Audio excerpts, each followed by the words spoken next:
Hej, det her det er en 20 minutters quick fix til dine hofter. Så du fik brugt noget udstyr, så alt du skal bruge er din yogamat. Så lad os komme i gang med det samme. Start i child's pose med benene i måttehviles afstand, store tæerne mod hinanden, og så fald hen over dit ben og lad panden hvile ned mod måtten. Og hvis panden ikke når hen ned mod måtten, så kan du bruge dine hænder, dine knytnæver, og stable dem oven på hinanden, og så lad panden hvile ned mod. Ellers stræk armene ud foran dig, lad alle buerne hvile ned mod gulvet, og lad panden hvile ned mod gulvet. Og så begynd med det samme og kultivere dit uddyr i åndedræt. Så begynd at strække vejrtrækningen ud. Lad din indånding lige så lang som din udånding.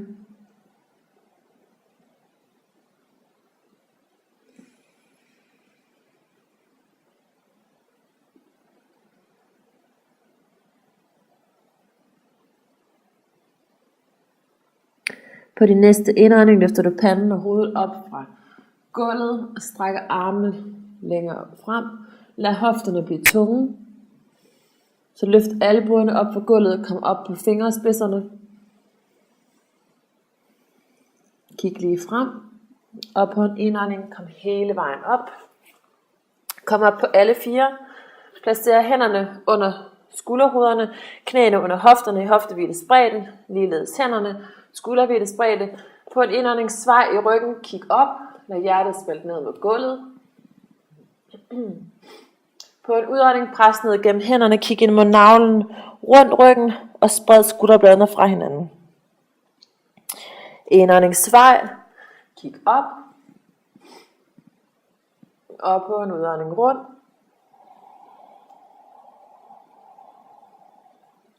En gang til, indånding svej. Og på en udånding, kom ind til en neutral ryg. På din næste indånding løfter du venstre knæ op ind mod brystet, ud mod siden. Så det minder lidt om en hund, der står ved en lygtepæl. Og på en udånding, sænk venstre knæ ned mod gulvet igen. Indånding, højre knæ mod brystet, løft ud mod siden. Se om du kan få skinnebenet så højt op, så skinnebenet er parallelt med gulvet. Flex foden. Udånding, sænk. Så vi varmer langsomt hofterne op her. Indånding, løft venstre ben ud mod siden. Udånding, sænk. Indånding, højre ben op. Og på en udånding, sænk. Vi sætter en lille smule mere på her. Indånding, venstre ben op, ud til siden. Stræk venstre ben ud. Bøj venstre ben ind igen. Knæet ned. Indånding, højre ben op, ud til siden. Stræk benet ud. Ind og ned igen. På en indånding, løft knæene op fra måtten. Hofterne tilbage. Og så kom ind i din første down dog. Så vi springer over solhilsen A. Og går direkte til solhilsen B. Nu når det er et quick fix til hofterne. Så på en indånding, løft højt op på tæerne. Bøj knæene. Kig fremad og træd op mod toppen. Indånding, løft halvvejs op. Og på en udånding, fold ind. Lad langsomt knæene og benene strække sig ud, så du får et langt stræk her på bagsiden af benene. Så hasemusklerne åbner op. Så læggen åbner op. Indånding, løft halvvejs op. Kig frem. Og på en udånding, fold. Din næste indånding tager dig hele vejen op. Hænderne med op over hovedet. Og på en udånding, hænderne til hjertet. Indånding, løft armene op over hovedet. Og på en udånding, bøj ned i knæene. Sæt dig tilbage i din stol. Se om du kan aktivere hele foden ved at løfte alle 10 tæer op fra måtten. Giv halebenet ned mod gulvet, men uden at tage det naturlige svej ud af ryggen. Løft op gennem hjertet. Og slap af i skuldrene. Tag en indånding mere. Og på din udånding fold ind. Indånding løft halvvejs op. Og på en udånding placer hænderne, bøj knæene og træd tilbage til planken. Indånding i planken. Udånding chaturanga. Indånding up dog eller cobra. Og på en udånding tilbage til down dog. Indånding løft højre fod op mod loftet. Bøj det højre knæ og så send højre hæl over mod venstre skulder. Så åbn op her i højre side. Sørg for at fordele vægten ligeligt mellem begge hænder. Og koncentrer dig mere om at åbne op her i højre hofte.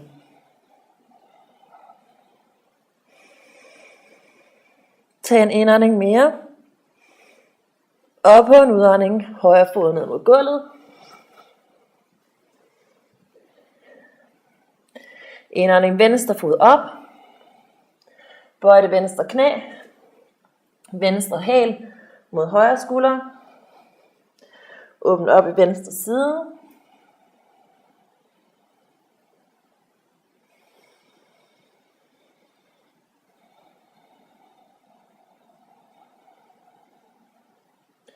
Udånding foden ned.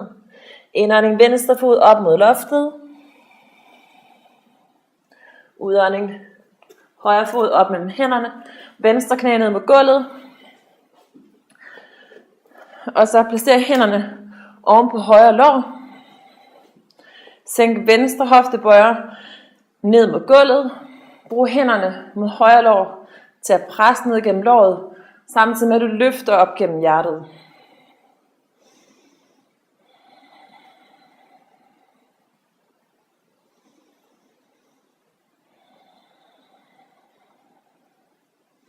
Så en gang til, pres ned gennem låret, løft op, og sænk venstre hoftebøjer ned mod gulvet.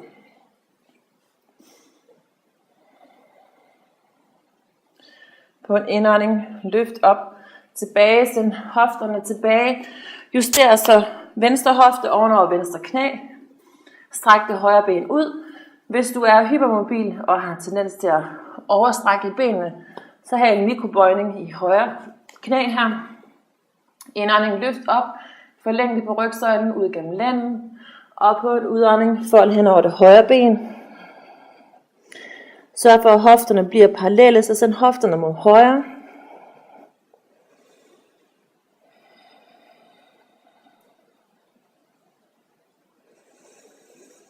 Og på en indånding kommer op igen, placer højre fod ned i måtten. Begge hænder på indersiden af højre fod. 2 variationer, enten bliver du nede på venstre knæ, så du står her med begge hænder på indersiden af foden. Juster så højre fod kommer en lille smule mere til højre, eller kom op på tæerne på venstre fod. Sænk igen venstre hoftebøjer ned mod gulvet. Kram højre knæ ind mod skulderen. Kig fremad foran fingerspidserne. Men sørg for at undgå at sænke ned og falde ned i venstre lårmuskel, men aktiver benet, pres ud gennem hælen og løft op gennem låret.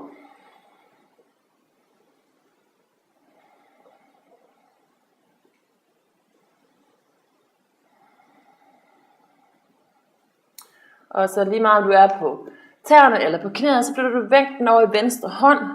Flytter højre hånd op på højre lår. Rul over på ydersiden af højre fod. Løft op gennem venstre lår. Og så kig over højre skulder. Så det nu er et stræk på ydersiden af højre hofte. Og samtidig med venstre hoftebøjer.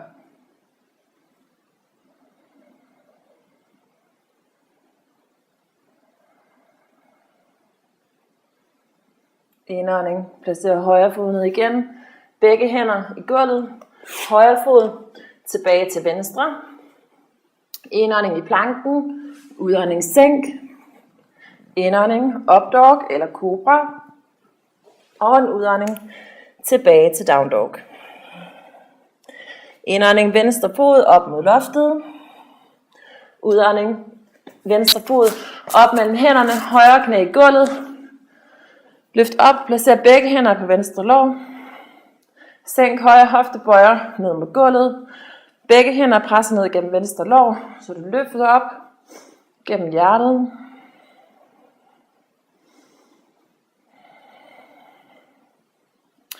Indånding, pres ned gennem låret. Løft op. Og sænk højre hoftebøjer ned mod gulvet.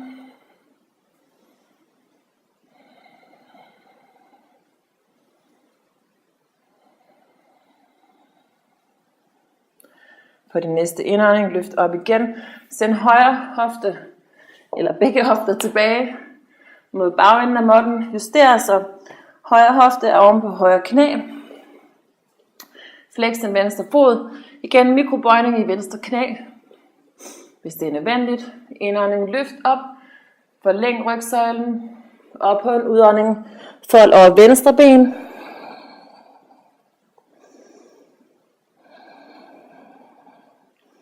Og igen arbejde her på at få hofterne parallelle, så send hofterne mod venstre.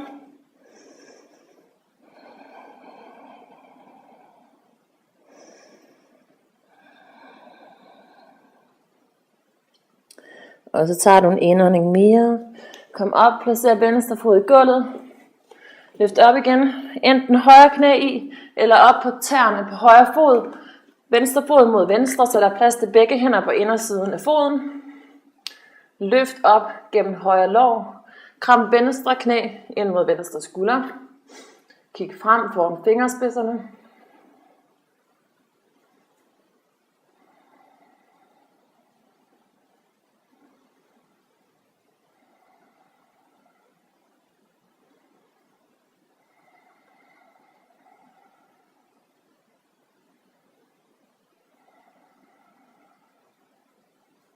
Og hvad enten du er på tæerne eller på knæet, så flytter du vægten over i højre hånd. Rul over på ydersiden af venstre fod. Venstre hånd på venstre lår. Kig over venstre skulder. Løft op gennem højre lår. Så åbner op her i venstre hofte. Samtidig med at vi åbner op i højre hoftebøjer.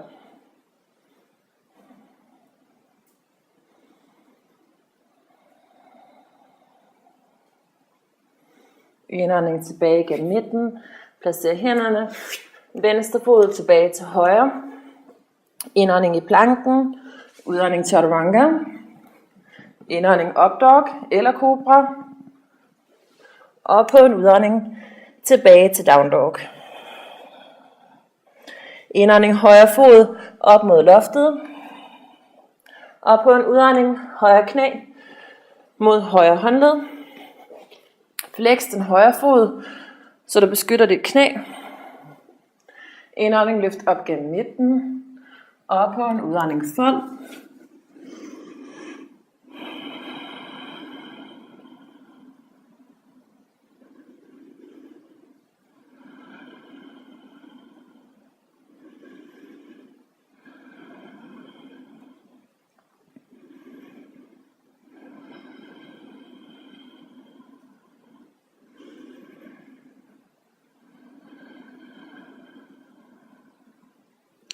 På din næste indånding, løft op igen, op på hænderne. Bøj tæerne under på venstre fod, løft knæet op. Send højre fod tilbage. Og placer højre fod ned igen. Indånding, venstre fod op mod loftet. Og på en udånding, venstre knæ, venstre håndled. Flex venstre fod. Løft op gennem midten. Og på en udånding fold.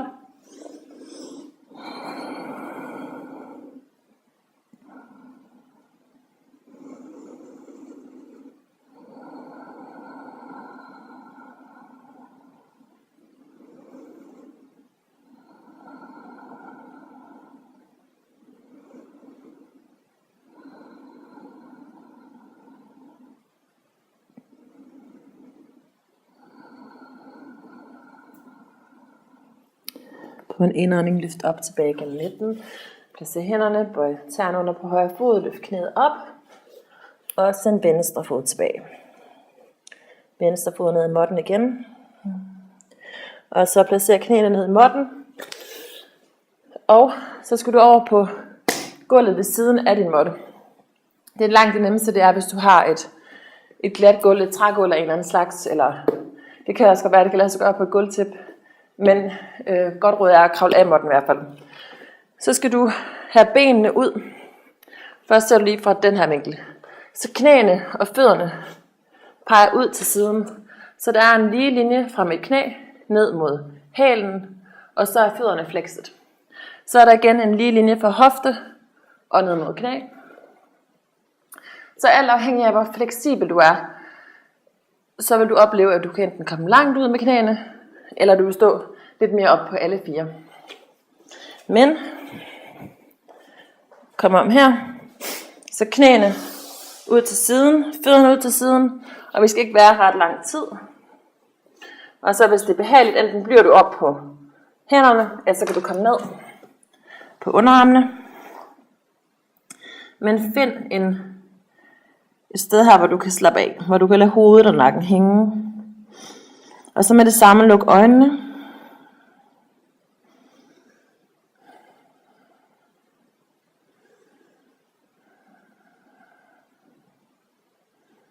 Og du skulle kunne mærke det på ydersiden af hofterne, i hoftebøjerne, og i det hele taget hele området omkring hofterne.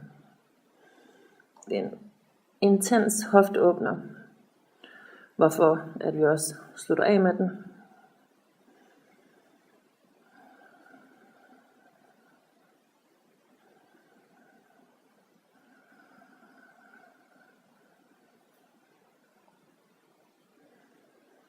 Og så tage et par sidste vejrtrækninger her ind og ud gennem næsen.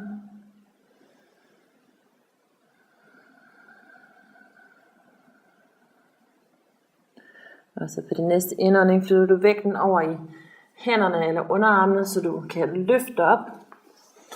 Få knæene tilbage mod midten. Kom om tilbage på måtten. Sæt dig tilbage på dine skinneben. Luk øjnene et kort øjeblik. Hvil hænderne ned mod lårene. Sæt dig op rank.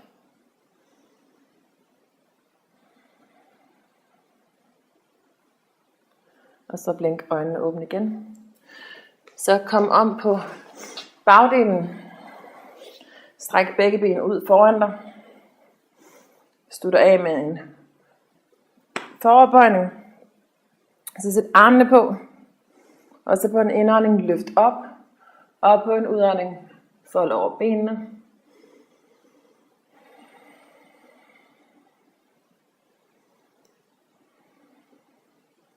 Siden vi arbejder med hofterne, så tænk ikke så meget på, hvor dybt du kommer ind her i din foroverbøjning, men mere om du kan strække benene ud, så du kan mærke det her stræk, der går op på bagsiden af lårene, og hele vejen op til ballerne.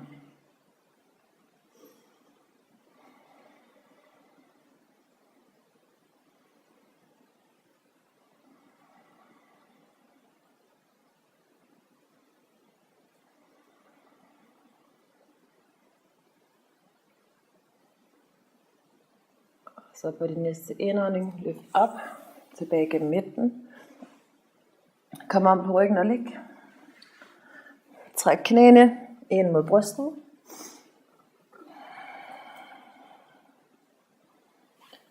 Bøj det højre knæ ned mod gulvet.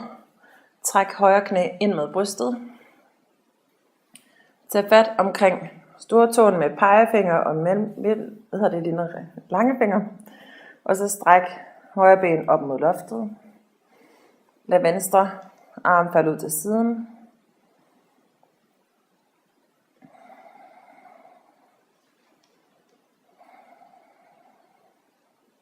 Så stræk det venstre ben ud. Flex den venstre fod. Og så lad højre fod falde over mod højre. Og twist. Drej hovedet mod højre. Jeg fik vist sagt, at du skulle lade højre fod falde mod højre, men du skulle lade højre ben falde mod venstre og dreje hovedet mod højre. Sørg for at holde venstre ben aktivt, så flex den venstre fod. På en indånding løft højre fod op gennem loftet mod midten. Træk knæet mod brystet. Placer højre fod ned mod gulvet. Træk venstre knæ ind mod brystet. Tag fat omkring stortåen med pegefingeren og langefingeren og stræk Venstre ben op mod loftet. Lad højre arm falde ud til siden.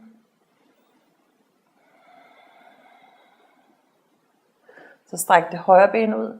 Flex den højre fod. Og så lad højre fod falde over mod højre.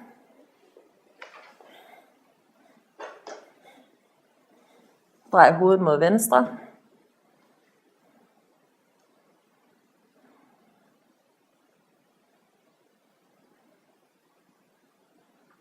På en indånding før benet tilbage gennem midten. Og stræk benet ud igen. Lad begge fødder falde ud til siden. Lad armene falde ud til siden. Luk øjnene.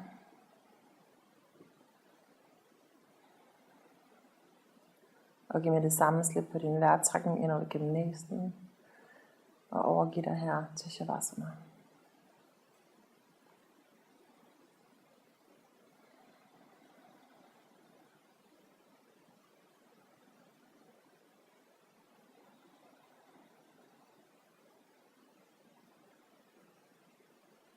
Og du er selvfølgelig velkommen til at blive liggende, hvis du har længere tid i din dag. Ellers så lad os slutte af sammen. Så begynd at trække knæene ind mod brystet. Rul over på højre side.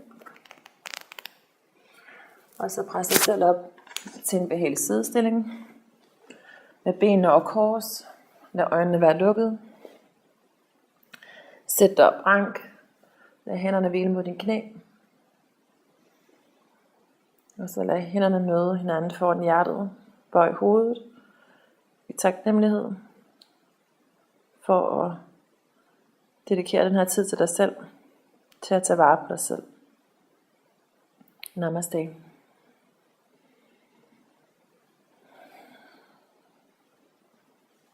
Tak for nu.